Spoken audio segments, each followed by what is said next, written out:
qui sont en face de nous, des enjeux sécuritaires auxquels nous sommes confrontés.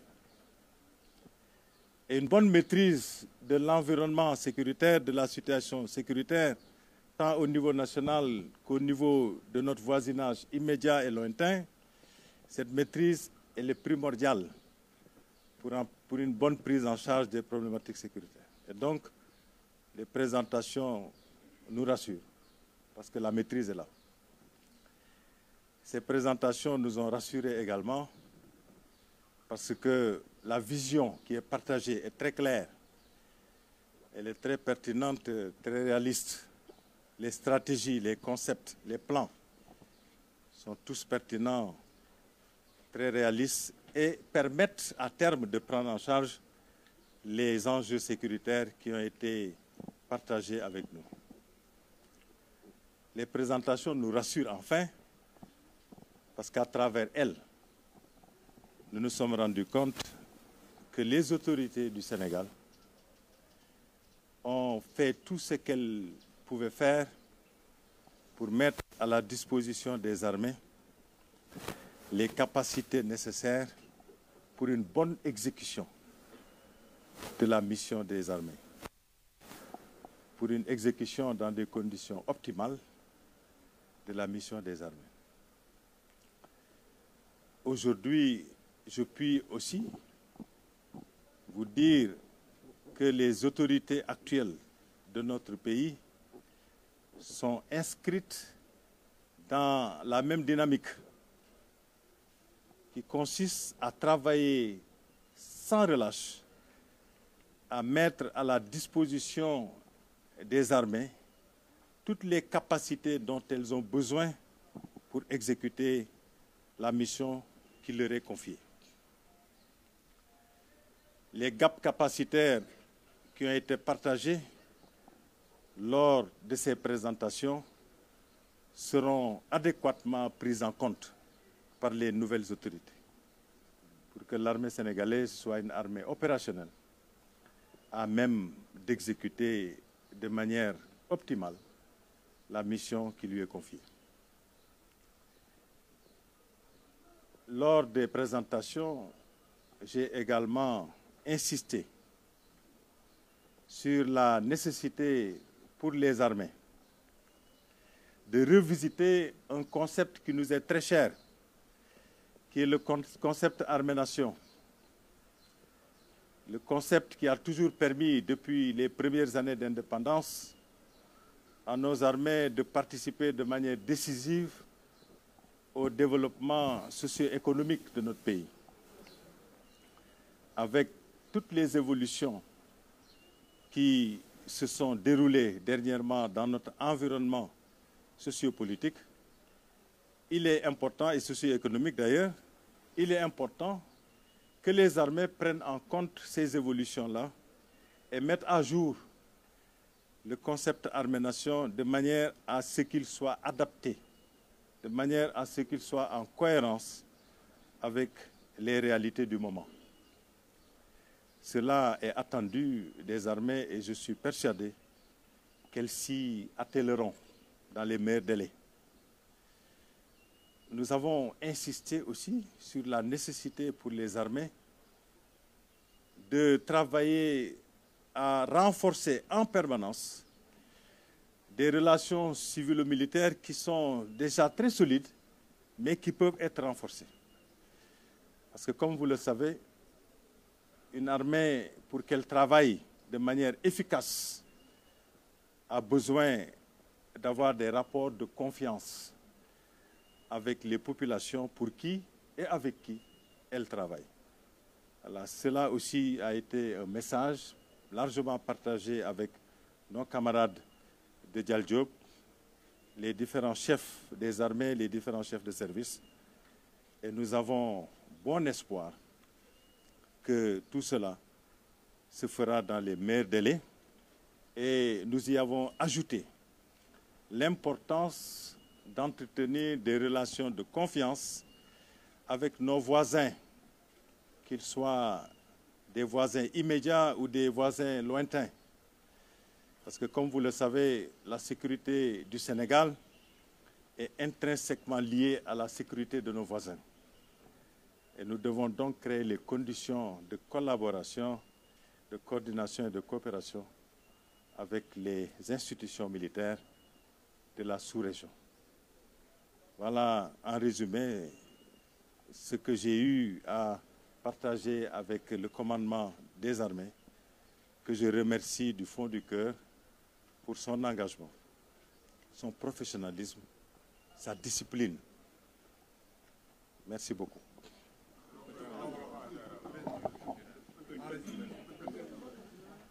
Bon, maa ngi leen di sant di leen gërëm.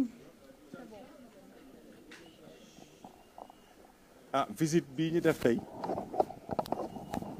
benn la ci visite yi nga xam ni moom la ñu bëgg a def incha allah ci camp militaire yëpp ak camp gendarmerie.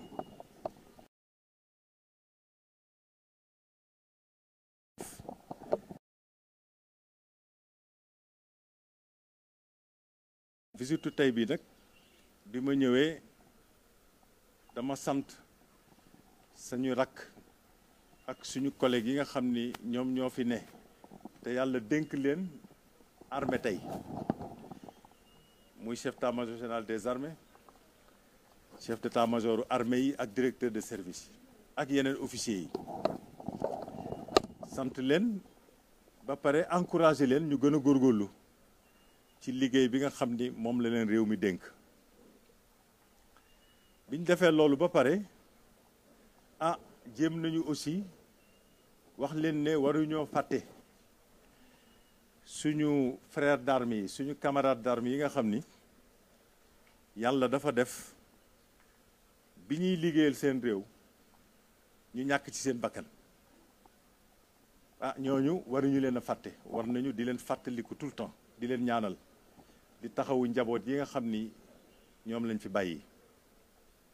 di ñaan aussi pour suñu xarit yi nga xam ni bi ñu demee opération muy ci biir réew mi wala bitim réew yàlla dafa def ñu am ci ay gaañu-gaañu, am ci ñoo xam ni gaañu-gaañu yu metti sax la ñu am. waaye ñooñu tamit ñu ngi leen di ñaanal yàlla may leen wér. di leen wax aussi que duñ leen fàtte, lépp luñ mën a def pour taxawu leen incha allah dinañ ko def.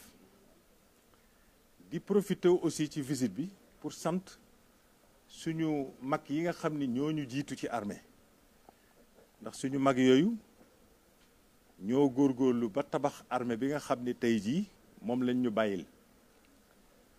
Armée sénégalaise suñ koy wax ba ñëpp fier ci, ñëpp kontaan ci, ginnaaw yàlla ak liggéeyu suñu mag yooyu nga xam ni ñoom ñooñu fi jiitu. ñu ngi leen di sant, di leen ñaanal fan wu gudd ak wér gu yaram. bi ñu jógee ci loolu defal nañ ma ay présentation yi nag vraiment dafa dal suñu xel, ndax ci biir présentation yi mën nañoo gis bu baax ne armée kat xam na bu baax lan mooy situation bi tey. armée comprendre na li nga xam ni mooy enjeu yi, environnement sécuritaire bi ci biir Sénégal ak ci biti. armée comprendre na ko, ndax soo comprendre loolu day jafe lool nga mën a def teg ay solution pour jël en charge problème mu sécurité yi am. donc biñ leen dégloo suñu xel dal na ci loolu. biñ leen dégloo aussi suñu xel dal na ci li nga xam ni moom la ñu wax ne moom la ñuy jël comme matuwaay pour mën a jël en charge problème mu sécurité yooyu ñu wax. ci ni ñuy doxale, ci vision bi, ci plan yi ñu am, ci stratégie yi ñu def yëpp, vraiment yooyu yëpp dafa am cohérence.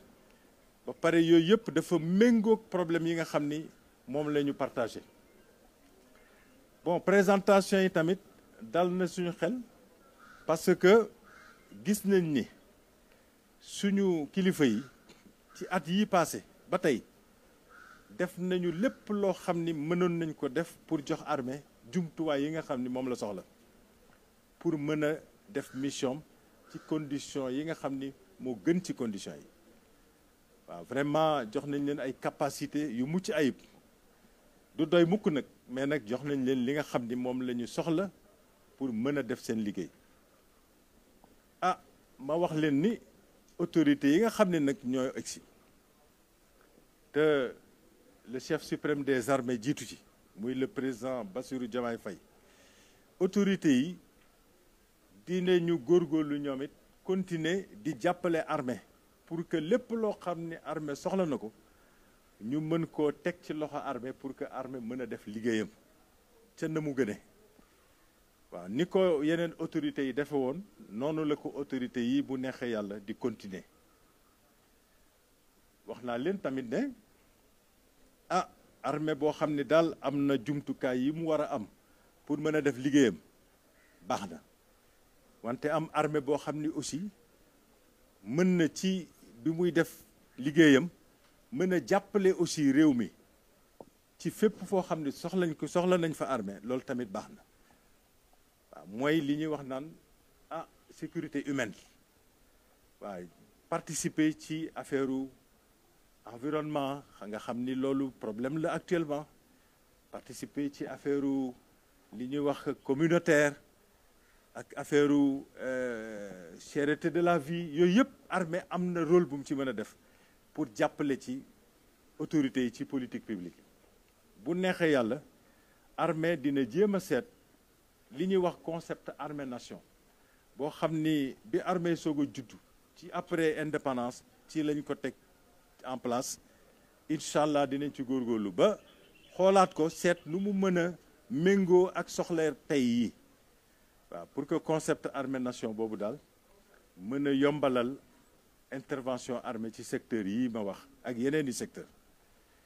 waaw loolu yëpp nag aussi ah wax nañu waa armée ne leen loolu yëpp nag dafa laaj aussi armée comme ni mu ko yàgg a defee rek gën a góorgóorlu pour mën a dëgëral relation yu mu am ak population yi ndax armée dafa war a am relation de confiance ak population yi pour que armée ak population yi ànd fépp foo xam ne war nañ fa ànd def liggéey boo xam ni ah liggéey boobu ci njariñu Sénégal rek lay doon. waaw loolu tamit vraiment bokk na loo xam ne discuter nañ ko te am nañu yaakaar ne ñi yilif armée incha allah dinañ ci gën a góorgóorlu pour que confiance boobu vraiment ñu renforcer ko suñu diggante ak population yi nga xam ni ñoom la ñuy liggéeyal waaw te ñoom la ñuy àndal aussi di def li nga xam ni moom la ñu war a def. waaw ñu ngi leen di sant di leen gërëm ba beneen yoon ak jàmm incha allah. voilà jërë ngeen.